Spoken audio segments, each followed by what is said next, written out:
Hello everyone! Samahan niyo akong buksan itong bago ko nabili na microphone. First time ko bumili ng ganitong mic at medyo nagugulan pa ako kung paano ko to i-operate. Pero ang kagandahan dito is plug and play lang siya. Hindi na siya mahirap gamitin. Isasaksak mo na lang at pwede mo itong gamitin sa cellphone and pwede mo rin to gamitin sa PC.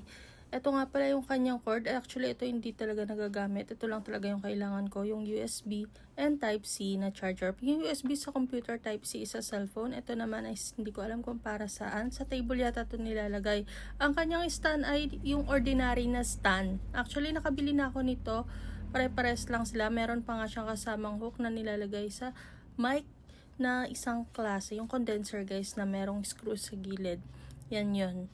Pero dito sa brand na to, hindi mo na siya magagamit. Kagaya nga na ginawa ko sa video, nilagay ko pero inalis ko rin yan kasi yung mic niya is direct na ilalagay doon sa pinakatubo niya. Yung bakal na nakikita nyo, idadirect lang yan dyan. Mas madali siyang ikabit compare sa iba kasi wala nang screw. Iikot-ikot mo na lang yung mic at ayan nga ang ginagawa ko rito. Iniikot-ikot ko lang siya. Actually, hindi ko alam, ikot ako na ikot dyan pero dapat pala ipasok mo siya ng maigi. Tapos pagka-ikot niya is tama na yan. Hindi mo na siya kailangan ikot na ikot dahil yung mismo bakal na pala naiikot dyan. So ito talaga, wala talaga siyang use guys.